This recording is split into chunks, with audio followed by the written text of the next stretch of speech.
প্রিয় শিক্ষার্থীরা, আমি ডাক্তার ওয়াহিদা সুলতানা, সহযোগী অধ্যাপক এবং বিভাগীয় প্রধান, Sher-e-Bangla medical college, Barishal, physiology বিভাগ। তোমাদের সবাইকে অনেক অনেক আমন্ত্রণ জানাচ্ছি আমাদের সহজ সরল বাংলা ভাষায় ফিজিওলজি শিক্ষার ক্লাস ফিজিওলজির গল্পকথায়।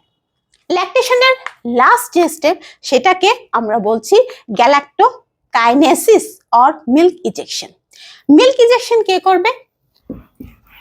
মিল্ক ইজেকশনের জন্য আমরা সবাই জানি যে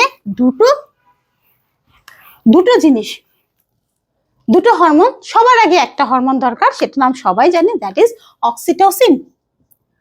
অক্সিটোসিন এছাড়াও আরেকটা হরমোন আছে যেটার আমরা নাম বলি, সেটা হচ্ছে ভ্যাসোপ্রেসিন। ভ্যাসোপ্রেসিন বলা হয়ে থাকে যে ভ্যাসোপ্রেসিন 1 থেকে 20%, এটা হচ্ছে অক্সিটোসিন থেকে এটার হচ্ছে পটেন্সি, ঠিক আছে, powerful, is 1 to 20% as powerful as oxytocin. এবং এরা কিন্তু হেল্প করে মিল্ক ইজেকশনে, বাট আমাদের মিল্ক ইজেকশনের মেইন হরমোন হচ্ছে অক্সিটোসিন। অক্সিটোসিন কোথা থেকে আসে? আমরা সবাই জানি oxytocin secreted from the posterior pituitary. Posterior pituitary আমরা জানি হাইপোথ্যালামাসের সুপ্রাঅপটিক প্যারাভেন্ট্রিকুলার, সুপ্রাঅপটিক প্যারাভেন্ট্রিকুলার নিউক্লিয়াস আছে, যেখান থেকে অক্সিটোসিন আছে, সিনথেসিস হয়। এই অক্সিটোসিন এসে posterior pituitary তে এসে জমা থাকে, posterior pituitary এসে জমা থাকে।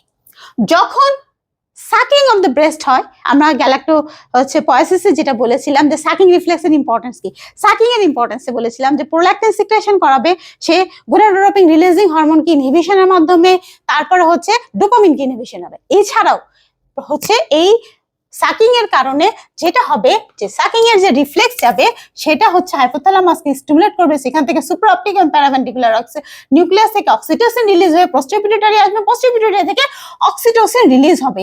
এই অক্সিটোসিন আমরা জানি কি করে, contraction of the myoepithelial cell. মায়োএপিথেলিয়াল সেলকে ওই যে অ্যালভিওলাই ছিল আমাদের ব্রেস্টের মধ্যে, যে অ্যালভিওলাই গুলো আছে তার পাশে যে টিস্যু আছে সেটাকে আমরা বলছি মায়োএপিথেলিয়াল সেল। যখন এই মায়োএপিথেলিয়াল সেলগুলো কন্ট্রাক্ট করে, সেলগুলো অ্যালভিওলাই কন্ট্রাক্ট করবে এবং অ্যালভিওলাই কন্ট্রাক্টের ফলে মিল যেটা আছে সেই মিলগুলো ডাক্টের মধ্যে সিক্রেশন হবে। তাহলে contraction of the myoepithelial sell, এটা হচ্ছে সাকিং এর আরেকটা ইম্পর্টেন্ট হচ্ছে ফাংশন, হচ্ছে কাজ। তাহলে সাকিং রিফ্লেক্সটা কি জিনিস? গ্যালাক্টোপাইলেটিক ইফেক্ট হচ্ছে যা হচ্ছে মিল্ক লেট ডাউন। সাকিং এর আরেকটা নাম যেটা আমরা বলছি ejection of milk or milk let down. পরীক্ষায় কিন্তু মিল্ক লেট ডাউন অনেক আসে। কিভাবে মিল্ক লেট ডাউন হয়?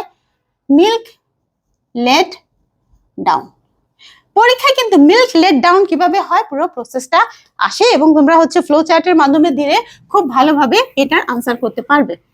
মিল্ক লেট ডাউন কিভাবে হচ্ছে? প্রথমে যখন একটা বাচ্চা সাক করবে মার nipple, then sensory impulse transmit হবে somatic nerve from the nipple to the mother's spinal cord. মায়ের যে স্পাইনাল, অর্থাৎ এখানে যদি বাচ্চা সাক করে, এখান থেকে যাবে আমার যে স্পাইনাল কর্ড আছে, সেই স্পাইনাল কর্ডে যাওয়ার পরে সেখান থেকে হচ্ছে আরেকটা নিউরন তৈরি হবে, সিগনালস। এখান থেকে আরেকটা নিউরন এসে কোথায় আসবে? হাইপোথ্যালামাসে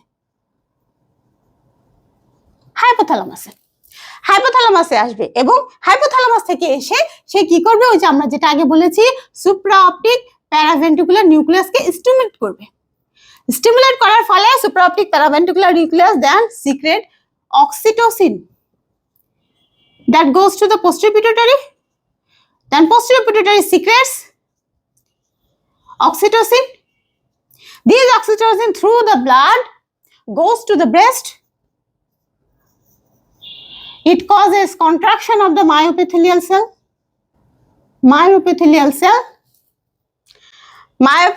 cell, and then ultimately milk is released, or milk is ejected from, or milk is expressed from the alveoli into the ducts, and ultimately milk is transported from the ducts to the baby's mouth. That expression of the milk from the alveoli to duct, and then ultimately ejection of milk or milk let down take place. তাহলে milk ejection বা milk let down কিভাবে হচ্ছে? আমরা যেটা বললাম প্রথমে, when the baby sucks, baby যখন nipple সাক করবে তখন হচ্ছে সেন্সরি ইম্পালস ট্রান্সমিট হবে। সেন্সরি ইম্পালস নিপল থেকে চলে যাবে কোথায়? স্পাইনাল কর্ডে। এখানে গিয়ে এটা অ্যানাস্টোমোসিস করবে, দেন এই হচ্ছে আরেকটা নিউরন তখন চলে যাবে হাইপোথ্যালামাসে। হাইপোথ্যালামাসে আমরা জানি দুটো নিউক্লিয়াস ইম্পর্টেন্ট আমাদের জন্য, একটা হচ্ছে সুপ্রাঅপটিক আর একটা হচ্ছে প্যারাভেন্ট্রিকুলার। এই সুপ্রাঅপটিক প্যারাভেন্ট্রিকুলার নিউক্লিয়াস সিনথেসিস করে অক্সিটোসিন, যেটা এসে জমা থাকে পোস্টেরিয়র পিটুইটারিতে। সো পোস্টেরিয়র পিটুইটারি তখন অক্সিটোসিন রিলিজ করবে, then this oxytocin will transport via the blood. Blood তখন এই অক্সিটোসিনটাকে ট্রান্সপোর্ট করে নিয়ে যাবে, কোথায় নিয়ে যাবে? ব্রেস্টে, যেটা তার জায়গা। সেই ব্রেস্টে গিয়ে এটা হচ্ছে causes contraction of the myoepithelial cell. Myoepithelial সেলগুলো কোথায় থাকে? অ্যালভিওলার সারাউন্ডিং থাকে। So when they contract, the cell are contract and this causes secretion of their যারা যা প্রোডাকশন করছে সেটা সিক্রেশন করাচ্ছে, that secretion of the milk into the ducts. So contraction of the myoepithelial cell causes secretion of the milk into the ducts, then ultimately transport of this milk through the duct finally to the major duct. Contraction of the major duct ultimately causes discharge of this milk into the baby's mouth, যেটাকে আমরা বলতেছি milk let down. তাহলে what is the importance of suckling or suckling reflex এর importance কি? Effect of suckling, যেটা আমাদেরকে জিজ্ঞেস করি যে সাকলিং এ তাহলে আমরা যে ক্লাস এখান থেকে আমরা কি বুঝলাম যে সাকলিং কিভাবে হয়। সাকলিং এ আমরা বলি চারটা ইফেক্ট আছে, very much important 4 effects of suckling. একটা হচ্ছে আমরা প্রথমে যেটা বলেছি যে ইট ইনহিবিটস ডোপামিন, তাহলে এটা ডোপামিনকে ইনহিবিট করে। ডোপামিনকে ইনহিবিট করার কারণে কি হবে? ডোপামিন যে প্রোল্যাকটিন সিনথেসিস ল্যাক্টোট্রপসকে ইনহিবিট করে রাখছে সেই ইনহিবিটিং ইফেক্টটা থাকে না, তাহলে ল্যাক্টোট্রপস থেকে ইজিলি প্রোল্যাকটিন তৈরি হতে পারে। আরেকটা জিনিস আছে, সেটা হচ্ছে এটা হাইপোথ্যালামাসকে ইনহিবিট করে গোনাডোট্রপিন রিলিজিং হরমোন সিক্রেট করতে। সো গোনাডোট্রপিন রিলিজিং হরমোন যখন প্রিভেশন হয়, ওভুলেশন হবে না, এস্ট্রোজেন প্রজেস্টেরন থাকে না, তার কারণে হচ্ছে কি এস্ট্রোজেন প্রজেস্টেরন হাই লেভেল যদি থাকে সেটার ইনহিবিটরি ইফেক্ট থাকে প্রোল্যাকটিন সিক্রেশনে, সেটা থাকে না। দ্বিতীয় কথা হচ্ছে এটা সরাসরি হাইপোথ্যালামাসকে স্টিমুলেট করে, সুপ্রাঅপটিক এবং প্যারাভেন্ট্রিকুলার নিউক্লিয়াসকে স্টিমুলেট করে অক্সিটোসিন সিক্রেট করবে, যেটা মায়োএপিথেলিয়াল সেল কন্ট্রাকশনের মাধ্যমে মিল্ক ইজেকশন করতে পারে।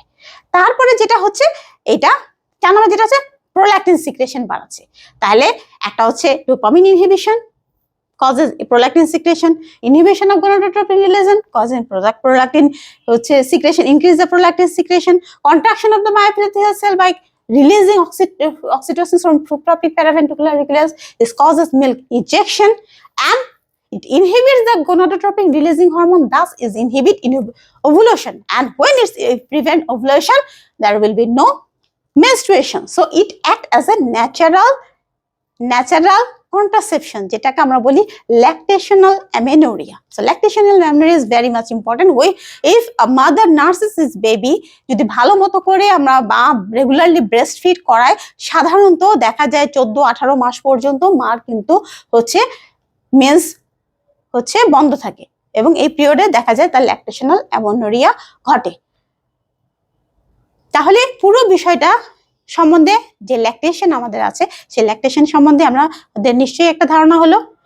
পরবর্তীতে আবার দেখা হবে। সবাই ভালো থেকো, সুস্থ থেকো।